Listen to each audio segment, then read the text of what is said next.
तीन बहनों की लालची भाभी। करिश्मा, रेशमा और मनीषा तीन बहनें हैं। उनका एक भाई भी है, मयंक। मयंक अपनी बहनों को बहुत प्यार करता है, लेकिन मयंक की पत्नी सविता इस मामले में मयंक से बिल्कुल ही अलग है। वो अपनी ननदों का जितना बुरा कर सकती है उतना बुरा करती ही रहती है और अपनी ननदों पर हुक्म भी चलाती है। करिश्मा, करिश्मा, तुमने अभी तक नाश्ता नहीं बनाया? तुम्हारे भैया को ऑफिस जाने में देर हो रही है। हाँ भाभी, बस अभी बनाती हूँ। करिश्मा, तुम ये ढीलापन छोड़ दो। कल को पराए घर जाना है।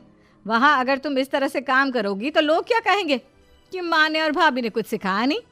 और तुम्हारी दोनों बहनें कहाँ हैं? अब रेशमा मार्केट गई है और मनीषा सो रही है। क्या? सुबह के 8 बज रहे हैं और ये महारानी अभी भी सो रही है? ये कहते हुए सविता अपनी सास दुर्गा देवी के पास जाती है। माँ जी, देख रही हो अपनी बेटियों के तौर तरीके? क्या हुआ बहू, सुबह सुबह क्या कर दिया मेरी बेटियों ने? अरे एक तो अभी अभी उठकर किचन में गई है, दूसरी सुबह सुबह बाहर चली गई और तीसरी अभी तक सो रही है। क्या करूं मैं इन तीनों का, मैं तो परेशान हो गई हूँ। जा जाकर उठा उसे और रेशमा से मैं बात करती हूँ। सविता सीधा मनीषा के कमरे में जाती है और उससे कहती है, महारानी जल्दी उठो, सूरज सर पर आ गया है। भाभी थोड़ी देर और सोने दो ना, मैं रात को लेट सोई थी। वो क्या है ना, यूनिट टेस्ट चल रहे हैं। शराफत से उठती है या नहीं, या फिर पानी की भरी बाल्टी डालूं तेरे ऊपर? नहीं नहीं भाभी, मुझे बिस्तर में नहीं नहाना, उठती हूँ मैं। मनीषा जल्दी से उठकर बाथरूम में चली जाती है। सभी आराम से बैठकर नाश्ता कर रहे होते कि तभी रेशमा बाजार से हाथ में सामान लिए आ जाती है। रेशमा को देखते ही सविता उस पर बरस पड़ती है। लो, आ गई महारानी। ऐसा भी क्या सामान लाना था जो सुबह आंख मलते ही बाजार की तरफ रवाना हो गई? भाभी, कल आप ही तो चीख रही थी कि घर का सारा सामान मुझे ही लाना पड़ता है, घर में किसी को भी किसी काम से कोई लेना देना नहीं है। अब मैं बाजार जाकर सामान ले आई तो आपको इस बात से भी तकलीफ हो रही है? देख रही हो माँ जी, अपनी बेटी की जुबान कैंची से भी तेज चलती है। और मयंक, आप तो कुछ कहेंगे नहीं अपनी लाडली बहन को। रेशमा, अपनी भाभी से ऐसे बात नहीं करते। चलो माफी मांगो। भैया, मैं क्यों माफी मांगू? आप भाभी से बोलिए ना कि हम पर कम हुक्म चलाया करे। हम इस घर की बेटियां हैं और आपकी पत्नी की ननद है, नौकरानी नहीं। लो कर लो बात। इनकी भलाई के लिए कुछ भी बोलो तो इन्हें बुरा लग जाता है। इस घर में यही इज्जत है मेरी। देख लो माँ जी, आपकी बेटी किस लहजे में मुझसे बात कर रही है। सविता वहां से चली जाती है। मयंक को बहुत गुस्सा आता है, वो भी वहां से चला जाता है। फिर करिश्मा रेशमा को समझाती है। रेशमा, तुम्हें भाभी से माफी मांग लेनी चाहिए थी ना। लेकिन दीदी, मैंने कुछ किया ही नहीं, तो मैं माफी क्यों मांगू? हाँ करिश्मा दीदी, रेशमा दीदी जैसे ही घर में आई भाभी ही उन पर चिल्ला रही थी। हाँ, मैं मानती हूँ कि गलती भाभी की थी। मैं तो इसलिए बोल रही हूँ कि भाभी ने माँ को तो पूरी तरह अपने वश में कर लिया है। वो हमारी बात सुनती ही नहीं। मयंक भैया हमारे लिए हमेशा खड़े रहते हैं, इसलिए उनकी बात का मान तो तुम्हें रखना चाहिए था ना। कोई फायदा नहीं दीदी, कुछ दिनों की बात और है, भाभी उन्हें भी हमारे खिलाफ भड़का देंगी। फिर वो भी माँ की तरह हमारी किसी बात का विश्वास नहीं करेंगे। इसी तरह सविता अपनी तीनों ननदों को किसी न किसी बात पर परेशान करती रहती थी। एक दिन मयंक अपनी तीनों बहनों के लिए गिफ्ट लाया। करिश्मा, ये तुम्हारे लिए हार का सेट। रेशमा, तुम्हारे लिए सुंदर सी ड्रेस। और मनीषा, तुम्हें किताबें पसंद है ना, तुम्हारे लिए किताबें लाया हूँ। थैंक यू भैया। थैंक यू भैया। थैंक यू भैया। करिश्मा, तुम्हारा नेकलेस कितना सुंदर है। ये भैया कहाँ से ले आए होंगे? मैंने भैया को 3 दिन पहले फोन पर ये डिजाइन दिखाया था और आज भैया ये ले आए। सविता तो अपनी ननदों के गिफ्ट्स देखकर जल गई और करिश्मा का नेकलेस तो उसे भी बहुत पसंद आया था। अपनी बहनों के लिए कितना अच्छा नेकलेस लेकर आए हैं, मुझे कभी कोई गिफ्ट नहीं दिया। मैं आज ही ये हार चुरा लूंगी। रात में सविता करिश्मा का हार चुरा लेती है और इसी तरह उसे अपनी ननदों की जो भी चीज़ अच्छी लगती वो उसे मांगती नहीं, बल्कि रात के अंधेरे में चुरा लेती। इसी तरह दिन बीतते गए और सविता ने मयंक के दिल में भी उसकी बहनों के लिए नफरत पैदा कर दी। एक दिन मयंक ने करिश्मा और रेशमा के लिए रिश्ता देखा और ये बात उसने घर में सबको बताई। माँ, करिश्मा और रेशमा के लिए बहुत अच्छा रिश्ता आया है। वो लोग कल इन्हें देखने आ रहे हैं।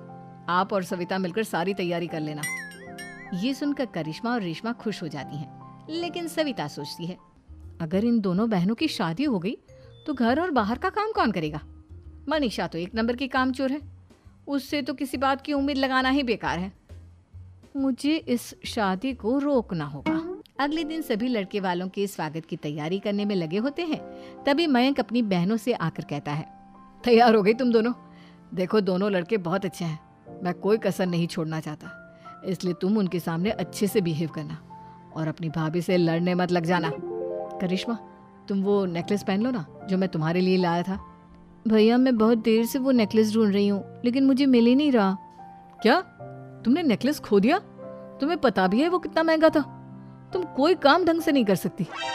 मयंक गुस्से में वहां से चला जाता है। थोड़ी देर बाद लड़के वाले भी आ जाते हैं। वो दोनों बहनों को पसंद कर लेते हैं और रिश्ता पक्का हो जाता है। लेकिन सविता के दिमाग में तो कुछ और ही खिचड़ी पक रही थी। वो पंडित जी के पास करिश्मा की कुंडली लेकर जाती है और उन्हें पैसे देकर करिश्मा की कुंडली बदलवा देती है। जब लड़के वालों के पास करिश्मा की कुंडली जाती है तो वो दुर्गा को फोन करते हैं। बहन जी, हमने करिश्मा की कुंडली अपने पंडित जी को दिखाई थी। आपकी बेटी की कुंडली नहीं बल्कि दोषों का पिटारा है। देखिए, मैं और मेरे पति इन सब बातों में बहुत विश्वास करते हैं, इसलिए हम आपकी बेटी से अपने बेटे की शादी नहीं करा सकते। इस तरह करिश्मा का रिश्ता टूट जाता है और सभी घर वालों को बहुत दुख होता है। अब कविता सोचती है, चलो करिश्मा का तो रिश्ता टूट गया, अब रेशमा का भी रिश्ता तोड़ना है। क्या करूं? अब सविता आवाज बदलकर किसी अननोन नंबर से रेशमा के होने वाले ससुराल में फोन करती है। हेलो, मैं कौन हूँ कौन नहीं ये आपके लिए जानना ज़रूरी नहीं, बस इतना सुन लो कि रेशमा का 2 साल से किसी के साथ अफेयर चल रहा है। बस रेशमा का रिश्ता तोड़वाने के लिए सविता का इतना कहना काफी था। अब रेशमा का भी रिश्ता टूट गया। मयंक और दुर्गा देवी ने रेशमा को खूब खरी खोटी सुनाई और उससे बार बार उस लड़के के बारे में पूछने लगी। आप दोनों मुझे क्यों परेशान कर रहे हो? अरे कोई लड़का होगा मेरी लाइफ में तो मैं बताऊंगी ना, जब कोई है ही नहीं तो कहाँ से लाऊं मैं कोई लड़का? तो तेरे होने वाले ससुराल वालों को फोन किसने किया था? माँ, मैं नहीं जानती किसने फोन किया था, मैं सच कह रही हूँ। मैं तो पहले ही कह रही थी इसकी लगाम खींच कर रखो, लेकिन मेरी सुनता ही कौन है। आप चुप रहिए भाभी, ये सब आपका ही किया धरा है।